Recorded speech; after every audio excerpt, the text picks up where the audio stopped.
Bienvenidos los que periódicamente estamos siguiendo este estudio acerca de la biografía del hombre más importante que ha habido sobre la tierra, que se llama Jesús de Nazaret. El otro día habíamos visto que ya estamos al fin de sus días acá en la tierra, un día antes que lo tomen preso y después al día siguiente lo crucifican. Jesús enseñó algo acerca de su regreso, porque los 4 primeros discípulos que Jesús escogió para que lo siguieran y después estuvieran encargados de predicar sus enseñanzas después que Él se fuera, que eran Mateo, eran Pedro y Andrés, Santiago y Juan. Entonces le preguntaron: Señor, ¿cuándo serán estas cosas acerca de tu venida? Y entonces Jesús les explicó que nadie los engañe. Dice: cuando se toque la final trompeta, eso es lo último que habíamos aprendido. Cuando se toque la final trompeta, entonces aparecerá la señal del Hijo del Hombre en el cielo, así como el relámpago, y todo ojo lo verá. Y hoy vamos a aclarar un poquito más eso, pero no de lo que enseñó Jesús, sino de lo que el apóstol San Pablo, también por revelación, porque el apóstol San Pablo recibió el Evangelio directamente de Jesús, cuando él hacía retiros espirituales en el desierto de Arabia, que estuvo 3 años y fracción en Damasco, la capital de Siria, y entonces Jesús le reveló directamente el Evangelio. Y entonces dentro de todas las cosas que Jesús le reveló está esto. Lo vamos a leer, que él escribe. El apóstol Pablo fundó un montón de iglesias en el Imperio Romano, en el imperio que estaba alrededor del Mediterráneo, todos los países que están alrededor. Él fundó un montón de iglesias, principalmente en Asia Menor, donde hoy es Turquía, pero también en el resto en Europa, en Grecia, y bueno, estableció un montón. Y después él mantenía esas iglesias con cartas. Hoy nosotros tenemos el internet, que esto que estoy grabando, automáticamente se puede, en Japón lo pueden estar escuchando, pero en aquel entonces había que mandarle por carta. Y él estableció una iglesia en Tesalónica, que era una ciudad de Macedonia, de donde era este emperador Alejandro Magno, que extendió su imperio hasta la India. Un hombre que dentro, en su afán de extender el imperio macedónico de Alejandro Magno, nunca perdió una batalla, nunca. Y ahí de la región de Macedonia, ahí de la región donde este hombre era, es que estableció varias iglesias, una en Filipo, otra en Macedonia, después en Grecia, después en Corinto, abajo más al sur, en Atenas. Y él escribe una carta a los cristianos de Tesalónica, al apóstol Pablo, hablándole acerca de la venida de Jesús. Vamos a leerlo. Dice segunda Tesalónica, escribió 2 cartas, primera y segunda. Y en la carta segunda son cortitas. Dice, en el capítulo 2 dice segunda Tesalonicenses, se llama la carta a los tesalonicenses. Dice: ahora, hermanos, en cuanto al regreso de nuestro Señor Jesucristo y a nuestra reunión con Él, les rogamos que no cambien fácilmente de manera de pensar, ni se dejen asustar por ningún mensaje espiritual. Él les dice a los cristianos de Tesalónica que no se dejen engañar fácilmente.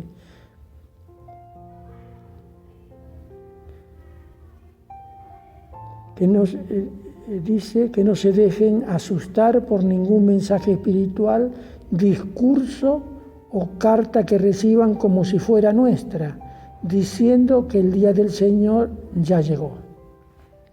Ustedes no se dejen, le dice a los cristianos de Tesalónica, Y también nosotros hoy día tenemos que aprenderlo, que no hay que dejarse engañar porque hay muchos profetas que se levantan y dicen que Jesús va a venir en tal tiempo, que ya vino de una manera espiritual. No hay que dejarse engañar. No se dejen engañar de ninguna manera, pues antes de aquel día tiene que venir la rebelión contra Dios, cuando aparezca el hombre malvado, el que está condenado a la destrucción. O sea que antes va a venir ese hombre malvado que llamaríamos nosotros el anticristo, que se quiere hacer pasar por Dios y se quiere hacer adorar como si fuera Dios.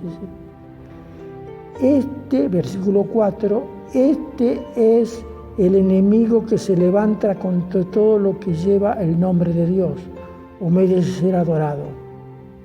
Y llega incluso a instalar su trono en el templo de Dios haciéndose pasar por Dios. O sea que antes que venga Cristo no hay que dejarse engañar, porque va a aparecer ese personaje que va a tener mucho poder, se va a hacer pasar como si fuera Dios, inclusive va a hacer milagros y todo. Dice, yo estoy leyendo directamente lo que escribió el apóstol Pablo sin agregarle nada. Dice, pregunta, ¿no recuerdan que yo les hablaba de esto cuando aún estaba con ustedes? Les dice a los cristianos de Tesalónica. Dice, y ahora ustedes saben qué es lo que lo detiene a esa persona que viene. Ustedes saben qué es lo que lo detiene, para que no aparezca antes de su debido tiempo, pues el plan secreto de la maldad ya está en marcha. O sea que hay un plan diabólico de la maldad que está en marcha. Solo falta que sea quitado de en medio el que ahora lo está deteniendo. O sea, cuando sea sacado lo que ahora detiene que él aparezca, entonces aparecerá. Entonces aparecerá aquel malvado a quien el Señor Jesús matará con el soplo de su boca. O sea que ese malvado que se va a llamar el anticristo, cuando Cristo venga, Jesús lo va a matar, porque no va a venir más como el Cordero de Dios que quita el pecado del mundo, sino que ahora va a venir como el Rey de Reyes y Señor de Señores, como el que tiene todas las cosas, como que va a gobernar con vara de hierro. Jesús va a establecer su reino aquí en la tierra, un reino donde Él reine personalmente y va a estar sujeta a todas las cosas debajo de sus pies. Y cuando Cristo venga va a someter a ese malvado, lo va a destruir con el soplo de su boca. Acá lo dice, a quien el Señor Jesús matará con el soplo de su boca y destruirá cuando regrese en todo su esplendor. Jesús va a venir con todo esplendor y gloria. En cuanto a ese malvado, vendrá con la ayuda de Satanás. Llegará con mucho poder y con señales y milagros falsos, y usará toda clase de maldad para engañar a los que van a la condenación, porque no quisieron aceptar y amar la verdad para recibir la salvación. O sea que ese malvado va a engañar a todos aquellos que están destinados a ser condenados. Por eso Dios deja que el error los engañe y que crean en la mentira, a fin de que sean condenados todos los que no han querido creer en la verdad, sino que se complacen en la maldad. En nuestro tiempo estamos en esta situación. Hay mucha gente que se complace con la maldad. Hay mucha gente que no quiere saber nada acerca de Dios. Pero todavía algo lo está deteniendo y no aparece ese personaje con todo poder. En la carta de 1 Tesalonicenses aclara algo más. En el versículo 13 del capítulo 4 de la primera carta que le escribió a los tesalonicenses dice: hermanos, no queremos que se queden sin saber lo que pasa con los muertos, para que ustedes no se entristezcan como los otros, los que no tienen esperanza. Así como creemos que Jesús murió y resucitó, así también creemos que Dios va a resucitar con Jesús a los que murieron creyendo en Él. Acuérdense que la muerte es parte de la vida. Y acuérdense que la única religión que da solución al problema de la muerte es la cristiana. Porque si Jesús resucitó, también nosotros. Así que para el cristiano es lo mismo, estás vivo, porque si estamos vivos estamos con el Señor. Y si estamos muertos estamos con Él. Así que Dios nos va a los que morimos creyendo en el Señor, Dios nos va a resucitar cuando Jesús vuelva. A todos aquellos que murieron creyendo en Él.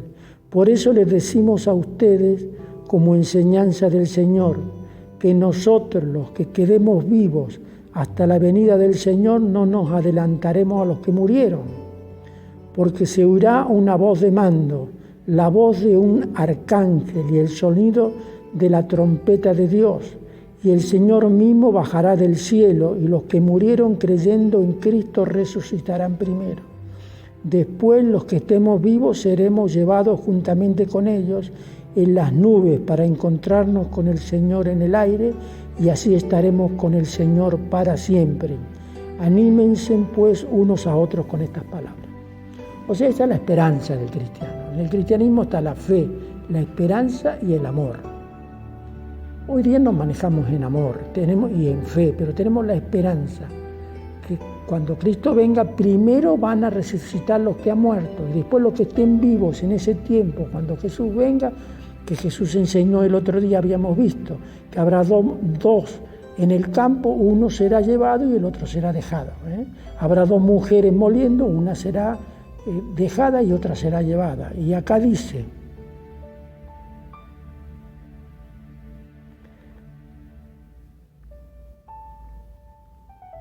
que cuando suene la trompeta, también habíamos visto que Jesús enseñó que cuando suene la trompeta, como Él aparecerá como un relámpago y que todo los ojos lo va a ver.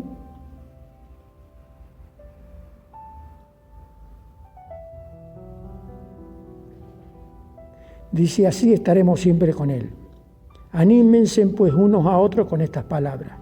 En cuanto a la fecha, ¿cuándo es cuando va a venir? Dice, en cuanto a las fechas y los tiempos, hermanos, no es necesario que yo les escriba. Usted sabe muy bien que el día de regreso del Señor llegará cuando menos se lo espere, como un ladrón que llega de noche. Cuando la gente diga todo está en paz y tranquilo, entonces vendrá de repente sobre ellos la destrucción, como le vienen los dolores de parto a una mujer que está encinta y no podrán escapar. Pero ustedes, hermanos, no están en la oscuridad para que el día del regreso del Señor los sorprenda como un ladrón. Todos ustedes son de la luz y del día, no somos de la noche ni de la oscuridad. Por eso no debemos dormir como los otros, sino mantenernos despiertos y en nuestro sano juicio.